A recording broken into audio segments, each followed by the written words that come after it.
नमस्कार प्रणाम बोला तनी हम राज अरबा देखो तनी अपन पसंदीदा चैनल। अभी हम बानी पतार में जहां 7 तारीख के बिहार के मंत्री जी, स्वास्थ्य मंत्री मंगल पांडे जी, विधि मंत्री मंगल पांडे जी एगो बच्ची के कन्यादान करें, अपन बेटी मान के कन्यादान करें। कन्यादान करे में एगो अलग चीज़ होला, एगो बेटी मान के कन्यादान कइल जाला, जेमें सारा एक्सपीरियंस रहुआ के पहले हम लाइव में बतनी कि एक एक सिक्का मंगल पांडे जी के ही बा, ना ही कोनो पार्टी के कार्यक्रम है, ना केहू के यह वहाँ के व्यक्तिगत ही कार्यक्रम है।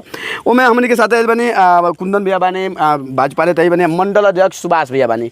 आई यहाँ लोग अपन व्यवस्था देखे आयल बानी, आई बातचीत कर जाता कि कैसे का प्रोग्राम बा। भैया कैसे का व्यवस्था बा? देखिए, आगामी 7 अगस्त के हम सभी कार्यकर्ता लोग के लिए बहुत खुशी के बात बा कि बिहार के हमनी के पूर्व के अध्यक्ष और सिवान के स्थानीय नेता और अभी बिहार सरकार में स्वास्थ्य एवं विधि मंत्री श्री मंगल पांडे जी के बहुत दिन से ये इच्छा रहा कि वहाँ के खुद के कोई बेटी नहीं खे, तो वहाँ के इच्छा रहा कि हम कन्यादान करे के चाहते नहीं। हर एक कोई कन्यादान रुआ जानते बानी, हिंदू धर्म में कन्यादान जो होला न सबसे बड़ा दान मानल जाला। तो हर एक कोई के इच्छा रहा यहाँ के कि हम कन्यादान करे के चाहते नहीं। हमने के सामने व्यक्त कैले रहनी, बहुत लोग रहे, तो हमनी का बहुत दिन से, लेकिन उन्हें कुछ बंगाल वगैरह लेके वहाँ के व्यस्तता रहा, तो हमनी का हम यहाँ पतार बाजार में दलित बस्ती में हमनी का इस 7 तारीख के इस शादी होके जाता। इस शादी के मायने जोन बा, इस समाज में एगो मैसेज बा। ये तो एक तरह से समझ ली कि ये पर्सनल शादी बा, ये कोनो पार्टी से नहीं के, लेकिन पार्टी से वहाँ का जुड़ल बनी। ये शादी कहीं ना कहीं वहाँ के सोच के दर्शावता, समाज के प्रति जो निचला तबका के लोग बा, कहीं ना कहीं वहाँ के पूरा परवरिश भारतीय जनता पार्टी में भइल बा। तो जो कल्चर इस शादी में रुआ, वो दिन आगामी 7 तारीख के रुआ देखे में खुल के आई। और इस शादी में हमनी के भवन निर्माण मंत्री अशोक चौधरी जी भी आवतनी, अनुसूचित जाति जनजाति के मंत्री जनक चमार जी भी में आमंत्रित बनी, और हमनी का सिवान जिला के सारा कार्यकर्ता इस 7 तारीख के हमनी का इंतजार करतनी जा। हमनी का 6 तारीख से ही लग जाम जा, क्योंकि ये विधानसभा के हम प्रभारी होने के नाते, और मनोज जी इस शादी को शुरू से देख रहे हैं, सब कुछ कर रहे हैं, आज भी साथ में हैं। इस बरसात में आप देख रहे हैं, इनके सारे टीम के लोग लगे हुए हैं। पत्रकार राजा सिंह भी पूरी तरह से टीम के साथ की शादी में, क्योंकि ये शादी में जो लोग आएंगे वो अपने आप में थोड़ा सोच रहे हैं, एक अनोखा शादी है ये। अपने आप में लोग सोच रहे हैं कि मंगल पांडे जी कन्यादान। हम पहले एक बार जब हम लोग सीवेश राम प्रदेश महामंत्री के साथ यहाँ आए थे, तो उस टाइम हमको सही में पूछे तो अंदाजा नहीं था, लेकिन आज इस कार्यक्रम स्थल पे आए, लड़की के पिताजी है, इनसे हम मिले, तो अब ये धीरे धीरे होता है ना कि शादी के घर में जो रौनक होता है, तो ये बरसात के समय में यहाँ आने से एक बात लग रहा है कि ये जो गांव है, ये जो मिट्टी है वो बोल रही है। इस गांव की मिट्टी की जो लड़की है, जो कभी इस मिट्टी में खेली होगी, उसका कन्यादान हमारे नेता मंगल पांडे जी करेंगे। हम लोग सभी आदमी, जो भी हमारे अतिथि पूरे बिहार भर से आएंगे इसमें, तो जो लोग आएंगे, हम लोग सभी लोग कार्यकर्ता होने के नाते उन सबका स्वागत करना है, पूरी रात जगना है। जिस तरह अपनी बहन की शादी में हम लोग रात भर जगते हैं, कार्यक्रम देखते हैं, लोग को कोई तरह का दिक्कत ना हो, तो इस कार्यक्रम में भारतीय जनता पार्टी का अंदर, क्योंकि यह अंदर मंडल में आता है, पूरा सिवान भारतीय जनता पार्टी का कार्यकर्ता आप देखेंगे 6 तारीख से ही यहाँ लगा हुआ है। मनोज जी तो 15 दिन से लगे हुए हैं। तो ये कार्यक्रम में आप सब यहाँ स्थानीय लोग हैं, आप सभी का सहयोग चाहिए। ये शादी पूरे बिहार में मैसेज देने वाला है। सामने विधानसभा का चुनाव है, क्या उसको जोड़कर देखा जाए? कुछ लोग जो है उससे जोड़ करके बातें बता रहे हैं। ऐसा कुछ नहीं, हम पहले बोले कि मंगल पांडे जी का ये निजी कार्यक्रम है, इसको पार्टी से कोई मतलब नहीं है।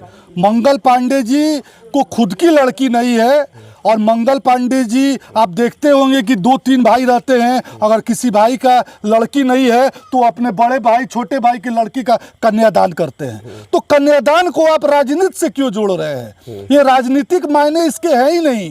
हर राजनीतिक व्यक्ति तो वो है, तो राजनीतिक व्यक्ति जब काम करेगा तो समाज में उसकी चर्चा होगी, ये वास्तविकता है, वही हो रही है। विपक्षी को जो कहना है कहते रहे, हम लोग को तो कुछ नहीं कहना है, सिर्फ बारातियों का स्वागत करना है और जो लोग आएंगे उनको यहाँ इस पतार गांव में और हमारे दरौली विधानसभा में हम प्रभारी होने के नाते यहाँ मंडल अध्यक्ष सुभाष सिंह जी भी हमारे यहाँ साथ है, जो भी लगातार यहाँ लगे हुए हैं। हम लोग 6 तारीख से इस कार्यक्रम की शोभा यहाँ कैसे हो, भव्य से भव्य हो, और आप सभी ग्रामीणों से हाथ जोड़ के आग्रह है यहाँ आसपास है कि आप लोग 7 तारीख को अगर आपका अपना काम हो तो भी अपना काम को रोक के इस शादी में आमंत्रित हैं। और आमंत्रित से लड़की की तरफ से है, और लड़की के घर के लोगों का क्या फर्ज होता है इस समाज और हिंदू धर्म जानता है। इसलिए आप लोग उस दिन आए और इस कार्यक्रम को समाज में, बिहार में, सिवान में एक मैसेज दे कि भैया सबका साथ सबका विकास के नारे के साथ जो लोग हम लोग चलते हैं, हिंदू धर्म में ये मैसेज जाना चाहिए कि सब बराबर है, ना कोई बड़ा ना कोई छोटा, ना कोई अगड़ा ना कोई छोटा। हाँ, जो समाज में विपक्षियों के द्वारा ये मैसेज जाता है कि यहाँ कि ये दलित हैं, ये महादलित है, ये पिछड़े हैं, ये बड़े हैं, ये अति पिछड़े, कुछ नहीं।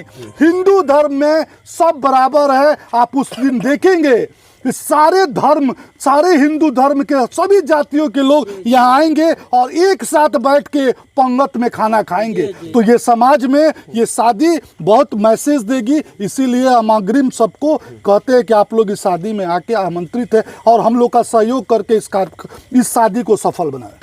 हम लोग सुभाष भैया का कहे के चाहे हम रउआ मंडल में एक कार्यक्रम होके जा रहा बा, बड़ा खुशी के बात बा। पहला बार तो हमारा लगता कि हमारा होश में ये पहला कार्यक्रम हो जाता, वो भी आंध्र में। तो सबसे पहला तो हमके मतलब हम सौभाग्यशाली बनी कि हमारा ये मंडल में होके जाता। हम स्वागत खातिर तैयार बनी, हमारे नेता लोग भी तैयार बा, पूरा बाराती से हम तैयारी कैले बनी। पूरा कार्यक्रम स्थल पर जगह बावे, पार्किंग के अलग व्यवस्था बा, रोड वन वे करके व्यवस्था बा, खाए के अलग पंडाल गिरल बावे, जहाँ शादी मंडप बनी ओकर अलग पंडाल बा। सारा लोग के अच्छा से व्यवस्था हुई, सारा लोग आई। एगो हमने अपने बहन के शादी में स्वागत खरीद तैयार बनी सुन। चलिए हम लोग साथ बनी मनोज राम जी, नेताजी दिन रात एक करके तैयारी करी जाता, कहीं ना कहीं राजनीतिक रोटी रोमन की सकत। देखी कहे के मतलब कि रउआ लोग जौन भी पूछे लो तनिक सवाल के जवाब तो हमने के देवे करब। हमने के कोनो मुद्दा नहीं के, कोनो ऐसा विषय नहीं के कि हमने के राजनीति खातिर आइल बनी सन। हमने के एगो जौन रहल हा कि भाई हमने के शादी करे के बा, तो वो तैयारी में हम लगातार ला के सुबह से यहाँ बारिश में भी चैनल के माध्यम से बोलने के हमने के वो तरह के व्यवस्था यहाँ करके ऐसा दे देवे के बा कि जे भी हमने के अतिथि आवता ओकरा कोनो प्रकार के दिक्कत ना होखे। जेगा अपना बेटी बहन के लोग शादी करेला वो तरह के भी हमने के बनी शिवजी देश के सेवा कैले बनी जी। जौन बॉर्डर पर बात होला का आज ग्राउंड पर दिखता ये जौन जाए कार्यक्रम जौन जाए रउरा लोग करो तानी बहुत बढ़िया बा, लिखनीय बात बा। ये पतार गांव में कभी ना भइल बा। ये बेरा जौन जो होता तो हम बहुत खुश बनी, ये विषय में बहुत खुश बनी। एगो गैप रहला समाज में, तू तो अब देश के सेवा भी कैले बाड़, एगो गैप रहला अगला पिछड़ा आगे पीछे के गैप रहला, तो का गैप भरत दिखता है भारतीय जनता पार्टी के सरकार में? सब ठीक बा, ये सब लिखनीय बात हो रहल बा, एमे कोई जोर आई उम्मीद रहल कि मंत्री जी आए तारा बस्ती में आए इतना बड़ा कार्यक्रम करके जाए ना। ठीक बा, वहाँ के तो हमें के तो स्वागत बा, कबो आए स्वागत बा। ये बेरा जो वहाँ के नेतृत्व जो काम होता ये बहुत लिखनीय बात बा। हाँ, सारा समस्या भी खत्म हो गई, लिखनीय बात बा। ये मैंने हर एक प्रकार हम समाज में ही यही समाज है। सीताराम जी क्या कहेगा चाहिए हमें शादी के बारे में? हमने तो बहुत बढ़िया बात बा। रउआ समाज के बेटी के, रउआ बेटी के मंत्री जी कन्यादान करतनी, काई कभी सोचले रहनी? हमने कबो ना सोचले आना जानत रहनी आज पहले बार आई देखले बनी जाए। पहला बार देखले बनी लोग। हाँ, का नाम पड़ी लोग? हमार नाम सीताराम है। देखिए लड़की के पिता बानी हमने के साथ, पिता से भी बात करने प्रयास करतनी। वीरेंद्र चा और ये कितना लड़की?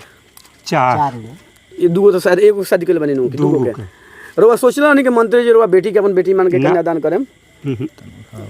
कबो ना सोचले रही। तो का सोचब नहीं मैंने कैसन महसूस करते नहीं रुआ अभी हम बहुत खुशी में बनी।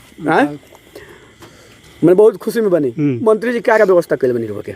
मंत्री जी सब चीज के व्यवस्था कर बनी। हाँ मैंने ऐसा कोनो कमी होई कोनो ना अभी तक ले कुछ कमी नहीं। कोनो दिक्कत परेशानी कुछ ना का उम्मीद रहा मंत्री जी से?